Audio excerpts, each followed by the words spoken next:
চাঁদা চাইতে আসে তাদেরকে ধরবেন, রশি দিয়ে বাঁধবেন এবং পিলারের সাথে বেঁধে ততক্ষণ ব্যবসায়ী যারা বাউফলে দুই একটা জায়গায় 12 তারিখের পরেও কেউ কেউ চেষ্টা করেছিলেন অভ্যাস অনুযায়ী, বলে না কয়লা যায় না ময়লা, ধুইলেও যায় না ময়লা। স্বাভাবিকভাবে 12 তারিখের পর অভ্যাসের কারণে দুই এক জায়গায় তারা চাঁদা চেয়ে দোকান বন্ধ করার মতো পরিস্থিতি তৈরি হয়েছিল।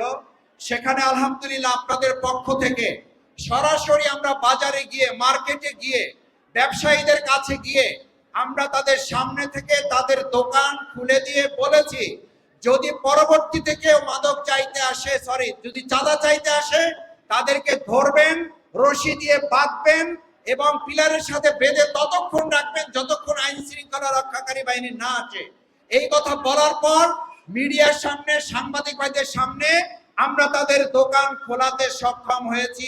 এখন পর্যন্ত দ্বিতীয়বার আর তাদের সামনে কেউ চাঁদা চাইতে সাহস করে নাই। একটা কথা না বললে নয়, বাউফলে নাকি কেউ কেউ এখন এবং ঢাকাস্থ বাউফলবাসীকে নাকি কেউ কেউ একটা কথা শোনান যে বাউফলে আপনারা আছেন, উপরে আমরা আছি। আর আমরা ঢাকাস্থ বাউফলবাসী বলি আপনারা একটা উপর পর্যন্ত আছেন, তার উপরে যে আছেন সেই আল্লাহ আমাদের সাথে আছেন। সুতরাং আমরা মনে করি উপরওয়ালার কথা বলে আমাদের বাউফলে নতুন করে আর কোনো দুর্নীতি, চাঁদাবাজি করা যাবে না।